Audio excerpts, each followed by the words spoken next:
Student, welcome to success sign.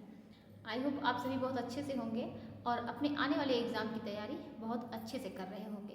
तो देखिए, बात करेंगे यहाँ पर कि देखिए मतलब आप ये कह सकते हैं कि शायद आप लोगों को बहुत अच्छा इस साल बहुत अच्छा मौका मिलने वाला है। अभी केवीएस हो गया और क्या एनवीएस हो गया, तो मतलब नवोदय विद्यालय की भी क्या बहुत अच्छे से मतलब पूरी डिटेल में एक अच्छे से नोटिस इसकी जारी कर दी गई है, जो कि पहले क्या थी बहुत ही क्लियर नहीं रहती थी। मतलब रहता तो था ही, वो लोग भी नोटिस मतलब तब भी क्या होता है नोटिस आती थी, लेकिन इस बार जो है काफ़ी चीज़ें बहुत अच्छे से क्लियर कर दी गई हैं। तो इसमें और आप मतलब आप मान सकते हैं कि सब जितनी डिटेल है सारी जो है वो केंद्रीय विद्यालय की नोटिस से काफ़ी चीज़ें इसके पूरे रूल जो हैं वो मिलते जुलते हैं। तो देखिए इसमें भी क्या है, हम बात करेंगे तो नवोदय विद्यालय की, तो इसमें जो टीजीटी के लिए आप इसमें एज कितनी मांगी जाती है 35 ईयर, ये आपको पता ही है।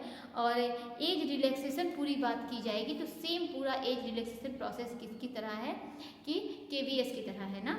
एज रिलैक्सेशन प्रोसेस किसकी तरह है, केवीएस की तरह। तो एज रिलैक्सेशन की बात करेंगे तो एसटी एससी के लिए कि 5 साल और ओबीसी के लिए 3 साल एज रिलैक्सेशन मिलेगा, और केवल वाइस प्रिंसिपल और प्रिंसिपल की पोस्ट को छोड़कर आपके लिए कितना 10 साल का रिलैक्सेशन आपको दिया जाएगा।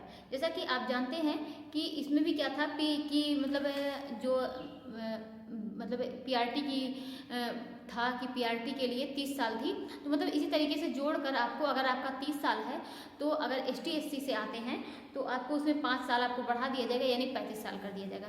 तो एज रिलैक्सेशन जैसे कि केवीएस के लिए था सेम वैसे नवोदय विद्यालय के लिए भी है। तो यहाँ पर देखिए एक बात कही गई कि क्या है कि बीए अगर आपने कर रखा हो अपने सब्जेक्ट में ना, क्या है कि एक बात कही है बीए कर रखा हो सब्जेक्ट में, ऑनर्स डिग्री हो आपका, या फिर 50% आपके मार्क्स हो, बीएड आपका क्या है कि 50% आपके मार्क्स हो, बीएड आपका कंपलसरी है। इसमें क्या बीएड कंपलसरी है, उसमें भी क्या कर दिया गया था, अब बीएड का एकदम बिल्कुल कंपलसरी कर दिया गया है। यहाँ पर भी ये कहा गया है कि 1 साल का बीएड कर रखा हो और स्पेशल एजुकेशन में भी वो भी क्या होगा यहाँ पर मान्य होगा। तो ये देखिए ये किसके लिए है, नवोदय विद्यालय के लिए है।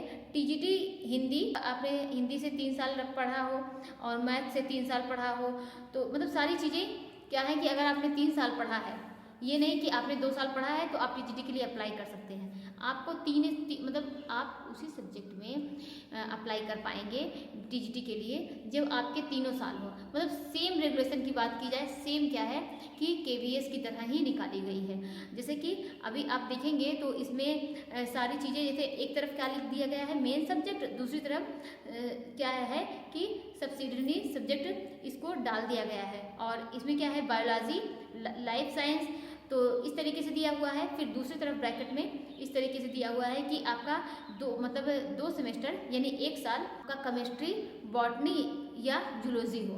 मतलब अगर आपको बायोलॉजी से क्या करना है, टीजीटी अप्लाई करना है, तो साथ में आपका क्या होना चाहिए, 2 सेमेस्टर आपने क्या पढ़ा हो कि केमिस्ट्री, बॉटनी या जूलॉजी, मतलब इन तीनों में से कोई एक पढ़ा, मतलब ये पढ़ा हो, तो आप क्या किसके टीचर बन सकते हैं, बायोलॉजी के या बायोलॉजी लाइफ साइंस के टीचर बन सकते हैं। फिर बॉटनी की बात की गई तो उसमें क्या था कि केमिस्ट्री या जूलॉजी हो आपका ना, किसमें मतलब 1 साल के लिए या 2 सेमेस्टर के लिए। तो मतलब सेम वही चीज़ें हैं जैसा कि केवीएस में, और केवीएस का भी इसमें मतलब इस चैनल पर वीडियो अपलोड कर दिया गया है। आपको पूरी जानकारी लेनी हो तो आप उस पर भी आप देख सकते हैं।